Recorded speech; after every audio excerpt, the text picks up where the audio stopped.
Now here's a little bit of a tip. And every time you uncover an answer, you need to figure out whether or not that answer or that option is either true or false. If it's false, or if it doesn't match up with the answer that you came up with in your head, you can move on.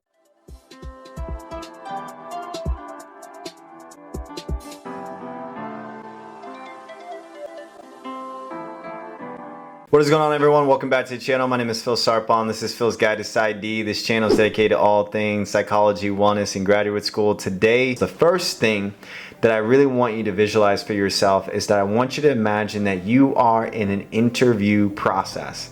And in any type of interview, anytime someone will ask you a question, you have to come up with an answer. You can't look at your notebook, you can't look at your notes, you can't look in your computer, you can't find and research the answer. You just have to come up with an answer. The reason that you should picture yourself in an interview style is that when it comes to a multiple choice question, I think one of the things that my mentor actually always taught me was you want to cover up the answers and come up with an answer in your head first. This is the whole point of an interview. When someone will ask you a question in an interview, they don't give you multiple choice.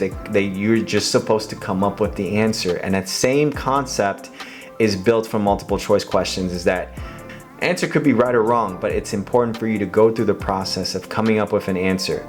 The second thing is that now, as you've covered up all the answers, you can slowly start to reveal each answer one by one, starting from A to B to C to D. And every time you uncover an answer, you need to figure out whether or not that answer or that option is either true or false. If it's false, or if it doesn't match up with the answer that you came up with in your head, you can move on. Now here's a little bit of a tip. Usually they say that you should get a good night's rest before the exam. If it's a really big exam, it's gonna be hard to psychologically, emotionally turn your brain off.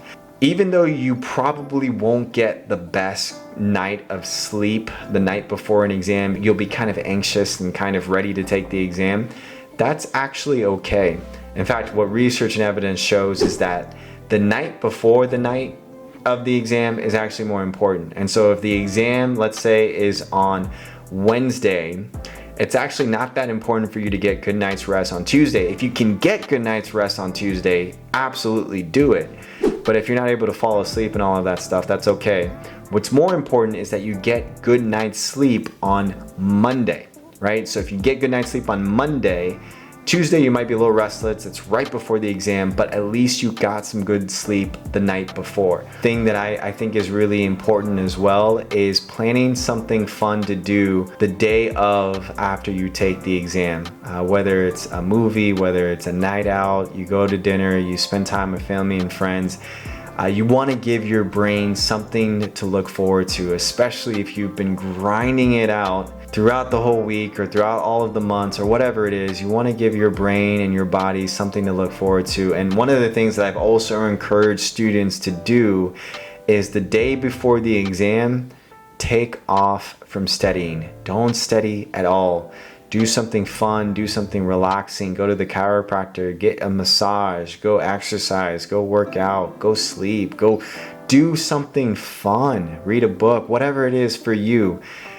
Being able to plan something fun to do the night before the exam or the day before the exam, and then also planning something fun to do after you take the exam is going to be crucial for your mental health. And so as you can see, you're practicing self-care months or weeks leading up to the exam with exercise, sleep, and nutrition. You're taking a full day off the day before the exam, and then you're planning something fun to do even after the exam. And then even while you're taking the exam, you're still practicing mindfulness, mindful check-ins. And so hopefully a lot of those tools and tricks and tips and evidence-based guidelines can be helpful for you. If you haven't already, please subscribe to the channel. You can like and share this video. And if you have any questions about some of these evidence-based tools, definitely put it down in the comments section below. And with that, I hope to see you all in the next video.